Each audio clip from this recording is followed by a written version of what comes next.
কবিগুরু রবীন্দ্রনাথকে স্মরণ করে প্রধানমন্ত্রীর উপস্থিতিতে মুখ্যমন্ত্রী শুভেন্দু অধিকারীর শপথ গ্রহণ। কলকাতা, পশ্চিমবঙ্গ প্রতিনিধি সমরেশ রায় ও শম্পা দাসের পাঠানো তথ্য ও ভিডিও চিত্রের ডেস্ক রিপোর্ট। আজ 9ই মে শনিবার ঠিক সকাল 11টায় কলকাতার ব্রিগেড প্যারেড গ্রাউন্ডে প্রধানমন্ত্রী নরেন্দ্র মোদী উপস্থিতিতে এবং কবিগুরু রবীন্দ্রনাথকে স্মরণ করে পশ্চিমবঙ্গের নবনির্বাচিত মুখ্যমন্ত্রী শুভেন্দু অধিকারীর শপথ গ্রহণ অনুষ্ঠান হল। বিভিন্ন অনুষ্ঠানের মধ্য দিয়ে এবং কবিগুরু রবীন্দ্রনাথের গানের মধ্য দিয়ে একটি সুন্দর পরিবেশে শপথ বাক্য পাঠ হল। একে একে বিভিন্ন বিভাগের মন্ত্রীদের শপথ বাক্য পাঠ করালেন। শপথ বাক্য পাঠ করানোর আগে মন্ত্রী থেকে শুরু করে সকল নেতা নেত্রীরা কবিগুরু রবীন্দ্রনাথ ঠাকুরের প্রতিকৃতিতে মাল্যদান করেন। মাননীয় প্রধানমন্ত্রী হাঁটু গেড়ে প্রণাম করলেন। এই শপথ বাক্য অনুষ্ঠানে বিভিন্ন জেলা থেকে হাজারে হাজারে বিজেপি কর্মী উপস্থিত হন, কিন্তু ব্রিগেড মাঠ ছিল জলে কাদায় পরিপূর্ণ, তাহাতেও এতটুকু বিচলিত বা অনুষ্ঠান ছেড়ে কেউ যাননি। একদিকে প্রচণ্ড গরম, অন্যদিকে ভিআইপিদের আনাগোনা, তাহার উপর সারা মাঠ জুড়ে জল আর কাদা। পরিবর্তনের হাওয়া যে সাধারণ মানুষের মনে বইছে সেটা আজ পরিষ্কার হয়ে গেল।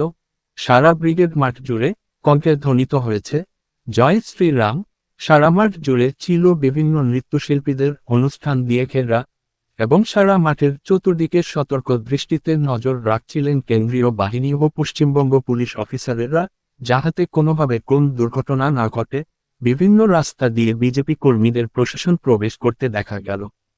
আর সারা মাঠ জুড়ে ছিল কবি রবীন্দ্রনাথ সহ অন্যান্য মনীষীদের ছবি। শুধু তাই নয়, আজকের শপথ গ্রহণে শহীদদের প্রতিও শ্রদ্ধা জ্ঞাপন করেন। কেউ বা সেজেছে শিব, কেউ বা সারা গায়ে মোদিজির ছবি একে জয় শ্রীরাম, কেউ বা রাম, আবার কেউ বা রাবণ। তবে বিজেপি কর্মীদের দল চোখে পড়ার মতো কচি দিকের বড়রা কেউ বাদ নেই। 1.5 বছরের বাচ্চাকে কোলে নিয়ে ব্রিগেড মাঠে আসতে দেখা যায়। তিনি বলেন, আসবো না তো কি, এরাই পরের ভবিষ্যৎ। আমাদের এলাকার দাদা মুখ্যমন্ত্রী হচ্ছে, আসবো না। শপথ গ্রহণ শেষ হওয়ার সাথে সাথে সারা মাঠ থেকে যেমন বিজেপি কর্মীরা বেরিয়ে আসছিলেন, কিন্তু শপথ শেষ হওয়ার পরেও হাজারের বিজেপি কর্মী বাসে করে এবং মেট্রো করে মাঠে প্রবেশ করতে দেখা যায়। ভিড় এতটাই বেড়ে গিয়েছিল, ময়দান মেট্রো স্টেশনের 1 নম্বর গেট বন্ধ করিতে বাধ্য হয় কিছুক্ষণের জন্য। তোর সামনে বিজেপি কর্মীরা অপেক্ষা করতে থাকেন দাঁড়িয়ে। ভোর থেকে বাসে ও মেট্রোয় করে ব্রিগেড মাঠে উপস্থিত হন। আজকের মন্ত্রিসভায় যাহারা শপথ বাক্য পাঠ করলেন, প্রধানমন্ত্রী, স্বরাষ্ট্রমন্ত্রী ও রাজ্য সভাপতি উপস্থিতিতে তাহাদের মধ্যে ছিলেন মুখ্যমন্ত্রী হিসাবে শুভেন্দু অধিকারী, যিনি স্বাস্থ্যমন্ত্রী ও পুলিশ মন্ত্রীর দায়িত্ব নিলেন।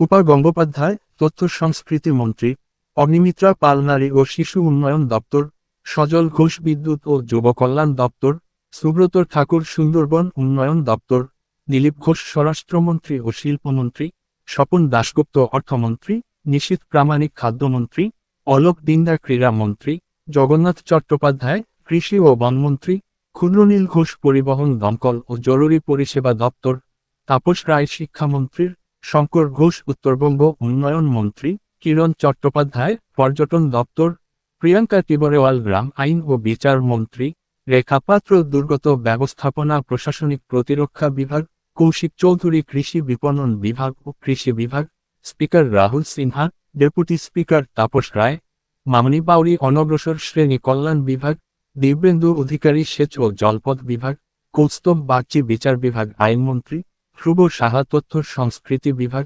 শুক্লা মুন্ডা পশু সম্পদ উন্নয়ন বিভাগ। এছাড়াও অন্যান্য মন্ত্রীদের শপথ বাক্য পাঠ করান। তবে বিজেপি কর্মী ও সাধারণ জনগণের একটাই কথা, উন্নয়ন হোক, বেকারত্ব দূর হোক, নারীরা সুরক্ষা থাকুক, এটাই আমরা নবনির্বাচিত মুখ্যমন্ত্রীর কাছে আশা করি।